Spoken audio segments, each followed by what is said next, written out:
Hi, this is BZ here with the Quantum Playground, and I'm playing with some questions right now. And these are for Pamela. Hi, Pamela. Pamela asked, well, it was several pages worth, so I've skimmed it down. She wanted to know my thoughts on how to best deal with those who see your crazy view on things as a mental or emotional problem. That's one part of the question. And I would give you my thoughts, and that is to love them. Just love them. Absolutely, for who they are, without any regard for what you want to put on them, or what you see as a gulf or a divide in your feelings, thoughts, perspectives on something. Love them. And in loving them 100%, in absolute love, in the frequency of absolute love, unconditional love, you change everything. You change everything for you.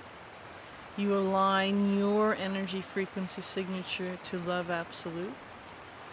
And you diffuse your attachment to needing to convince them, needing to prove yourself to you in your mind, so that then you will be obviously proving yourself to them in their minds. It's not your job. So going into the frequency of love absolute, that's your job. That's all of our jobs. That's what we're here for. And as we change into that frequency of love absolute, like I said, we change everything in all of our bodies, our physical, emotional, mental, energetic, etheric, electromagnetic, all of them. And we also change how we interact with others. It could be that you may notice you don't come into contact with these beings anymore. Or if you do, it's on just a very passing, superficial level. Or if you do have conversations and stuff, it's about the weather or other things, and these other issues never come up. They don't even notice what you're talking about, or you absolutely feel no desire whatsoever to start a conversation around that. Or with some, you may see after a bit of holding for you, and I'm only talking about you, Pamela. I'm not talking about anybody else. Or I'm only talking about anybody who holds and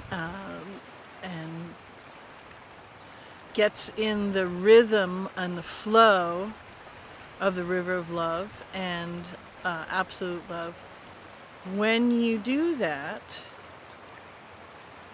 it changes your frequency vibrational resonance. It changes the predominant frequency and neighborhood where you reside.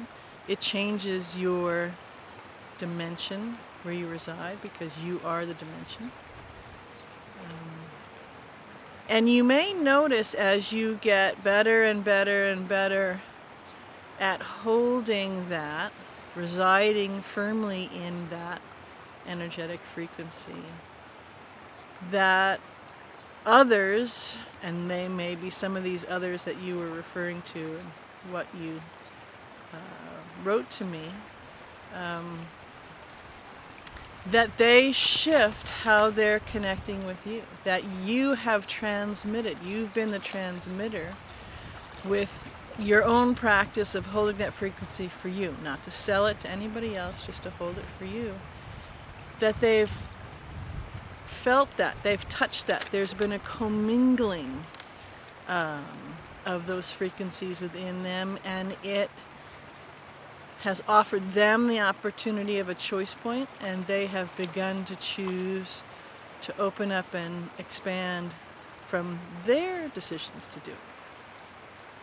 So that would be the answer. On the one hand, you or others might say, well, if it was that easy, everybody would do it. Okay, well, it is that easy, and we're all going to learn to do it by choice, or just by the kind of shifting and wearing away of what's going on, and only that frequency will be left. That's what you see happening now. It's far bigger than, quote unquote, the deep state or D5 or the reveal or purported former presidents dying on November 30th, purportedly. You know, it's so much more than that. So it's not a simple, it's a simple answer. It's a simple thought on what you've asked me. But it has much complexity and deliciousness to it. And then, again, kind of going through all of what you wrote, the other main thread that came out as a question was that it's kind of two angles, two threads within, again, absolute love, and again, your frequency of the truth of who you are.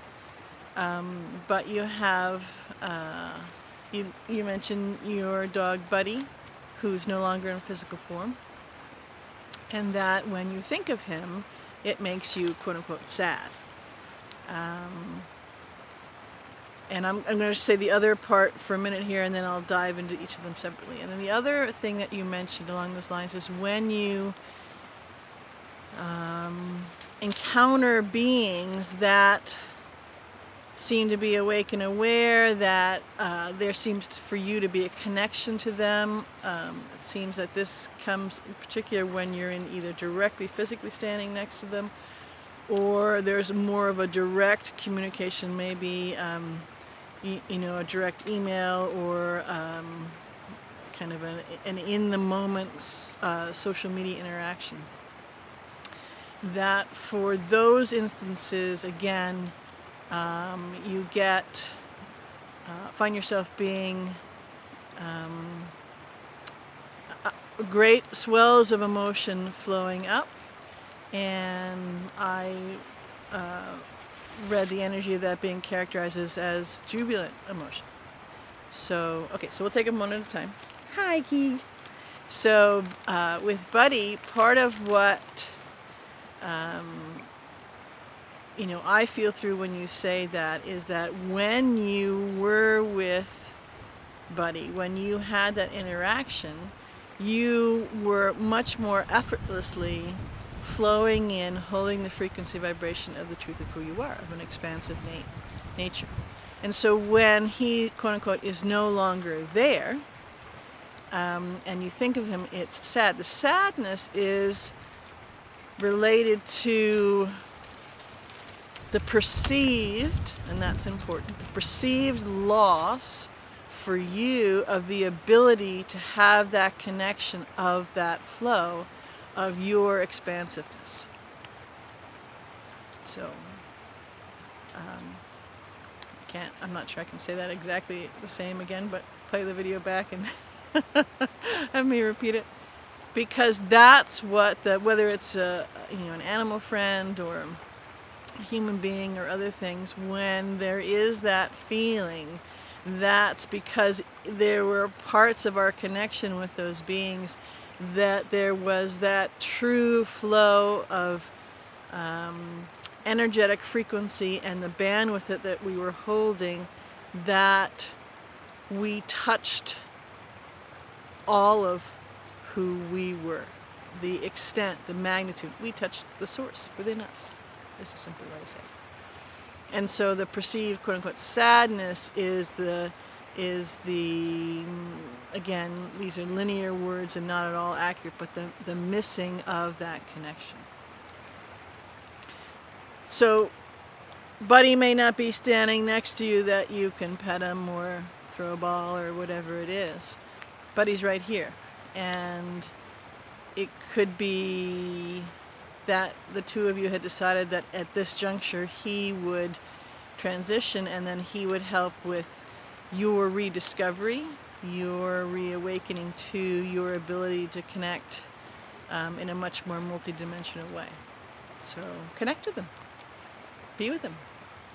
Did you have to play places you used to walk with him? Go walk there and walk with him. And it's a whole, you could say, a whole new way of being. It's not. It's remembering how you used to do it, and now we're all going to, if we'd forgotten, remember how to do that in a multidimensional way and in a much bigger way, because we'll do it in physical form. And then the other part is, so this is very similar to what I just talked about. When you're connecting with beings, or you said there was that connection, that they seem to be awake, and you were curious why you were so emotional, because it's that excitement, it's that flow, not per se, it's the energetic, the excitement of the energetic, it's the excitement of that flow of expansion that you're stepping into, feeling the edges of, however you might experience it in your particular situation. And it's delicious, because you again know that is the truth of who you are, that expansive energetic frequency flow. So do more things that allow you to glimpse that, and you will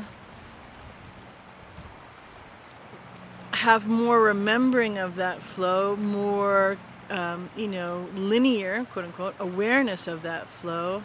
And again, that will help you step fully into your ease from a physical linear level of being multidimensional. To my multidimensional ears, that makes perfect sense. It could be not so much from linear ears, but anyways, so those are my thoughts and feelings on those. And this a part of the Stilly River. This is the North Fork. So there you go. Much love.